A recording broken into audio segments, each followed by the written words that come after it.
আসসালামু আলাইকুম, সবাই কেমন আছেন? আশা করি সবাই ভালো আছেন। আমি মোহাম্মদ মেহেদী হাসান সোহেল সরকার, আইনজীবী, জেলা ও দায়রা জজ আদালত, কুমিল্লা। আপনাদের সামনে এমন একটা বিষয় নিয়ে কথা বলবো যে বিষয়টা সম্পর্কে আমরা জানা উচিত। এবং আমি প্রথমেই বলে রাখি যে আমার কাছে যদি কেউ এই কাজটা করতে চায়, তাহলে তার কুমিল্লা আদালতে যাওয়ার খরচ সহ অন্যান্য সকল খরচ আমি বহন করব। ধন্যবাদ সবাইকে। আমি আলোচনা শুরু করতেছি।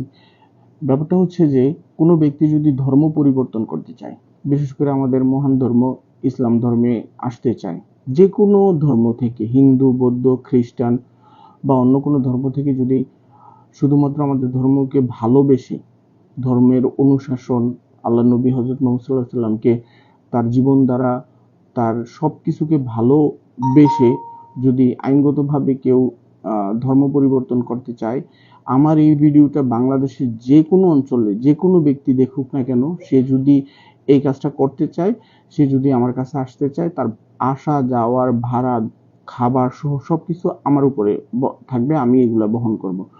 আসলে ধর্ম পরিবর্তন করার ক্ষেত্রে কিছু আইনগত বিষয় আছে।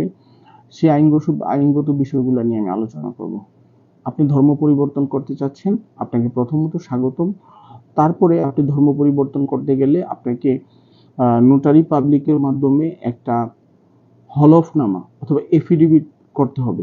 এই এফিডেভিটে উল্লেখ থাকবে এবং আপনি পরিবর্তনও কিছু করতে পারবেন। যেমন ধরুন, আপনি আপনার নামটা পরিবর্তন করতে চাচ্ছেন, কোনোভাবেই তো পিতার নাম মাতার নাম পরিবর্তন করা যাবে না।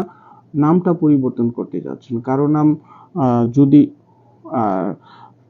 সুনীল চন্দ্র দাস অথবা সুনীল শীল হয়, সে যদি মোহাম্মদ সৈকত অথবা মোহাম্মদ আকবর আলী অথবা সে যে কোনো একটা নাম, যেই নামটা সে পছন্দ করে, সেই নামটা যদি নিজের নাম হিসাবে সমাজে উপস্থাপন করতে চায়, তাহলে অবশ্যই সে মুসলিম হবে। একজন মাওলানা অথবা ইসলামিক জ্ঞান সম্পূর্ণ কোনো ব্যক্তি, যে ব্যক্তি তাকে কলেমে শাহাদাত পড়াতে পারবে, এই ব্যক্তির মাধ্যমে সে প্রথমত মুসলমান হবে। এবং সে মুসলমান যে হয়েছে, সেই বিষয়টা কোন কারণে মুসলমান হয়েছে এবং সে সেই বিষয়টা ব্যাখ্যা করতে হবে। যেমন ধরুন, অনেক ব্যক্তি হিন্দু অবস্থায় আছে, জীবনযাপন করতেছে, হঠাৎ করে মুসলমানদের সাথে তার চলাচল, মুসলমানদের সাথে তার দৈনন্দিন কথাবার্তা, মসজিদে আসা যাওয়া দেখে তার ভালো লাগা এবং হক এবং আকীদা, বিশ্বাস, মুসলিম বিশ্বাসটা তার কাছে ভালো লাগা, মানে কোন কারণে সে মুসলমান হতে চাচ্ছে সেই বিষয়টা ব্যাখ্যা করতে হবে হলফনামায়। অবশ্যই হলফনামায় সে যদি নতুন কোনো নাম রাখতে চায়, সেটাও পরিবর্তন করে দিতে হবে। এবং পাশাপাশি সে স্টাম্প ব্যবহৃত করে নোটারি পাবলিকের সামনে উপস্থিত হয়ে সে বলতে হবে যে আমি ধর্ম পরিবর্তন করতেছি। ধর্মীয় পরিবর্তন করার ক্ষেত্রে যে নিয়ম নীতি আছে আইনগতভাবে, সেটা উপস্থাপন করতে হবে। এবং এই হলফনামার মাধ্যমে সে ইচ্ছা করলে তার জন্ম নিবন্ধনটা তো যত ধরনের প্রয়োজনীয় কাগজপত্র আছে, যেমন হচ্ছে জন্ম নিবন্ধন, ন্যাশনাল আইডি কার্ড সহ অন্যান্য সকল কাগজপত্র, সে ইচ্ছা করলে একটা সময় পরিবর্তন করতে পারবে এই হলফনামার মাধ্যমে। বরাবর কথা হচ্ছে, ধর্ম পরিবর্তন করার ক্ষেত্রে আপনাদেরকে স্বাগতম। আপনারা ধর্ম পরিবর্তন করতে চাইলে আপনারা আমাদের সাথে যোগাযোগ করবেন, আমার চেম্বারের সাথে বা আমার সাথে যোগাযোগ করবেন। আমি সর্বোচ্চ চেষ্টা করব আপনাকে ধর্ম পরিবর্তন করার ক্ষেত্রে সহযোগিতা করতে এবং আর্থিকভাবেও সহযোগিতা করতে।